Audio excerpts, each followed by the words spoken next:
Hi guys, it's Ash here, and thought I'd do a wee video to share with you a working that I'm currently going to do for a client that's asked me to do sort of separation work, where it's a messy business of a child involved and a law case for custody and a lot of other things that have caused complications, a little complicated situation.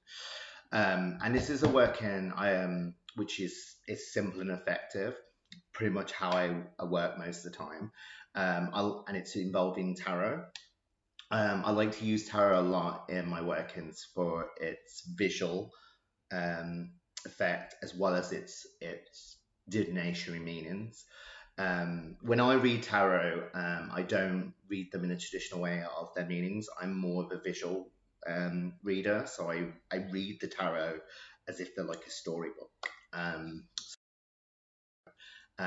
also it's how I use them working. So this client that I have, she is recently separated from her partner and abusive relationship I had, and they are going through custody of who's going to have the child.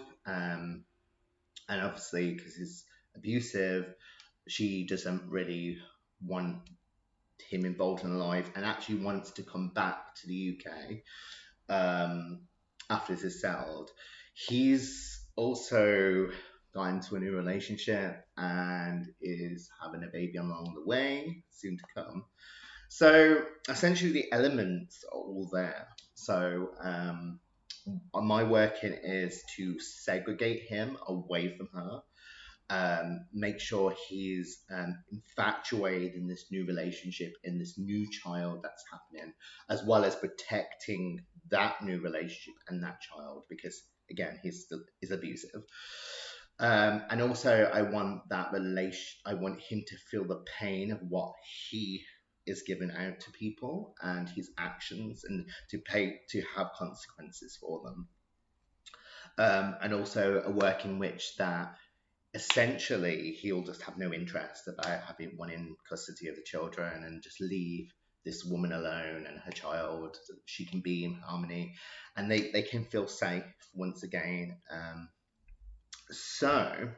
And what I say when it's working with tarot, you kind of really have to look at the situation that you're dealing with, get as much information from your client as possible to judge what you're going to do. So in this case, I'm using the Ten of Pentacles. Not so much its traditional meaning, but for its imagery. So this is perfect. So as you can see, you have a man here with dogs. Separated by an arch, a man's back to them and a woman. So this, in this case of working, is perfect because it represents the woman with her independence, separated away from her previous relationship, the father, and his back turned to her in interest of someone else and no longer wants to know. Next is the Three of Swords. Now, I'm using that because I also, as much as I want him to be infatuated with another relationship, I also want him to feel the pain of his previous relationship. I want him to learn from his mistakes. I want also the woman and the unborn child that he's seeing to be a safe situation and that events don't repeat themselves. So essentially what you do is I will write on a piece of paper, it's together, their name, the client's name, their daughter's name, along it that other person's name that they wish to separate from. On a petition paper, pray over it, type and state your intention, calling your ancestors, calling the ancestors of the people involved, particularly to the one that you're working with. So in this case, the woman and her child, calling their ancestors, calling the spirits of the land that they are residing in, and any other sort of work involved. Get yourself some scissors, heat up the scissors on a candle flame, get them nice and warm, and cut through the middle where it separates them from their names are separated. put her to one side for a minute because we're going to work on him. All your intention into that petition paper to him. You can pray upon it.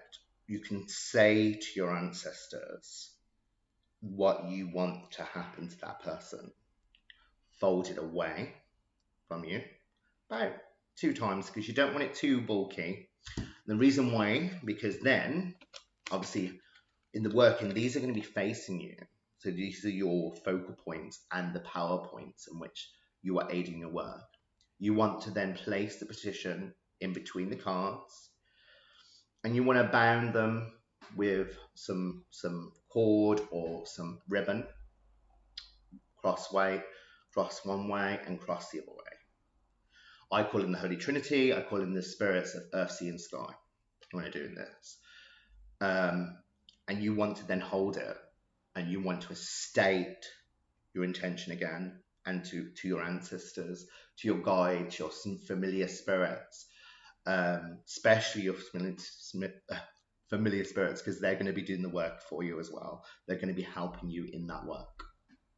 So then afterwards you can place it between a Bible verse or a psalm or a place of power. And then that is a simple working which can be done, and it's quite effective. So yeah, just wanted to share with that way of sort of working. If there's any other questions, comment on the video, and I'll try and answer them. But other than that, love and blessings to you all. Slan Shiva.